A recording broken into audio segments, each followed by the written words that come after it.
आज आहे 6 फेब्रुवारी आणि इथून 4 दिवसांना आपल्या हळदीला 8 महिने हे पूर्णपणे कंप्लीट होऊन जाणार. 10 जूनची ही लागवड होती आपली आणि अशामध्ये आता आपली हळद हे तुम्हाला दिसत असेल अशा प्रकारे आहे. आणखी पूर्णपणे हे वाळलेली नाही आहे. या हळदीतलं एक झाड आपण उपटून बघूया, जे की पूर्णपणे पडलेलं असेल, झुकलेलं असेल, म्हणजे त्यातली शक्ती पूर्णपणे संपलेली असेल असं झाड आपण पाहू आणि त्यामध्ये आपण त्याचा कंद हे कशा प्रकारे भरला, हळदीला कलर आला का नाही आला, शेंगा किती प्रमाणात वाढल्या, फुगल्या का, लांब झाल्या का, हे सर्व आपण यामध्ये पाहूया. शेतकऱ्यांना या हळदीचं पाणी वगैरे हे सर्व बंद करण्यात आलेलं आहे. आता इथून 7-8 दिवसाआधीच आपण याला शेवटचं एक 0050 हे सोडण्यात आलं होतं ड्रिपच्या मदतीनं आणि आता हे 7-8 दिवस झाले याला पाणी वगैरे काहीच दिलं नाही आणि आता ते शेवटचं पाणी होतं. आता हिला असंच वाळायला ठेवायचं आहे. बघू शकता हे रान जे आहे ते चिबाडी आहे खूप आणि एक शेतकरी बांधव म्हणत होते की हे बेडवर आहे तरी तुम्ही खोटं बोलले, पण हे असं नाही. हे बघा, हे तुम्हाला दिसत असेल हे, तर हे भर पाडलेलं आहे आणि भर पाडल्यामुळे हे बघू शकता इथं हे चिखल दिसत असेल तुम्हाला वर आलेलं आहे. शेवटचं पाणी हे खूप बेड फुटून देण्यात आलं होतं, म्हणून आता पण हे जमीन जे आहे ते ओलीच आहे आणि हे पाणी जास्त देण्यात आलं होतं जेणेकरून ते फुगण्यास अडचण नाही झाली पाहिजे, म्हणून हिला पाणी हे जास्तच देण्यात आलं होतं. आणि हे पहा, आत्ता पण हळदीचे आपले जे मुळे आहेत आत्ता पण पांढऱ्या आहे आणि जिवंतच आहे. कधी मरते काय माहीत.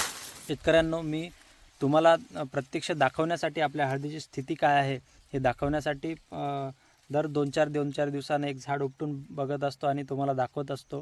तर माझी मेहनत हे व्यर्थ नाही गेली पाहिजे, म्हणून तुम्ही पण मला सपोर्ट करा. पूर्णपणे बसलेलं झाड आपण एक उपटलेलं आहे. हे थोडंसं ओलं होतं, तर त्यावरून आपण पूर्णपणे अंदाज लावू शकत नाही, म्हणून हे पूर्ण वाळून गेलं होतं झाड. हे पायाचे पानं वगैरे सर्व वाळलेलं आहे, तर ते झाड आपण उपटलं आहे. हे बघा, हे एक झाड आहे.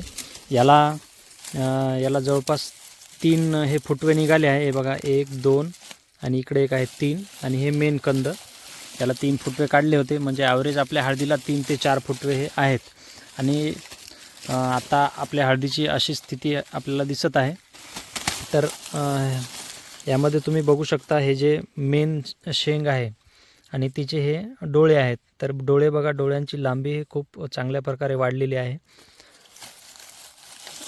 ते दिसत असेल तुम्हाला. हे बघा, याला पण पहा किती अतिशय चांगल्या प्रकारे हे जे आहे हे पण, याची पण साईज खूप वाढली. हे पण फुगलं आणि याचे डोळे पण जे आहे ते खूप लांब लांब झाले.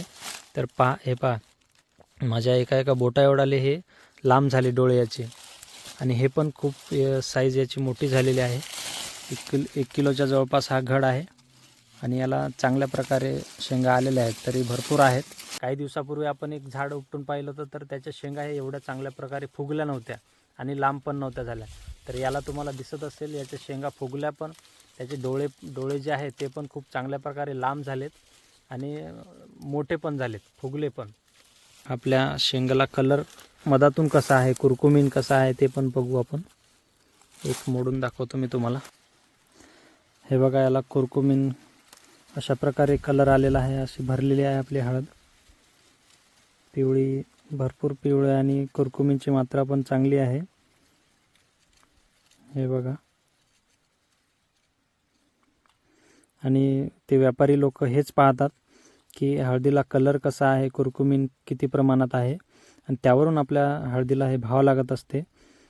तर हे अशा प्रकारे दिसत आहे आपल्याला, चांगल्या प्रकारे भरलेली आहे. असेच मी तुमच्यासाठी माहितीपूर्ण व्हिडिओ घेऊन येत जाणार. माझा एकच उद्देश राहील की माझ्या व्हिडिओनं तुम्हाला काहीतरी फायदा झाला पाहिजे.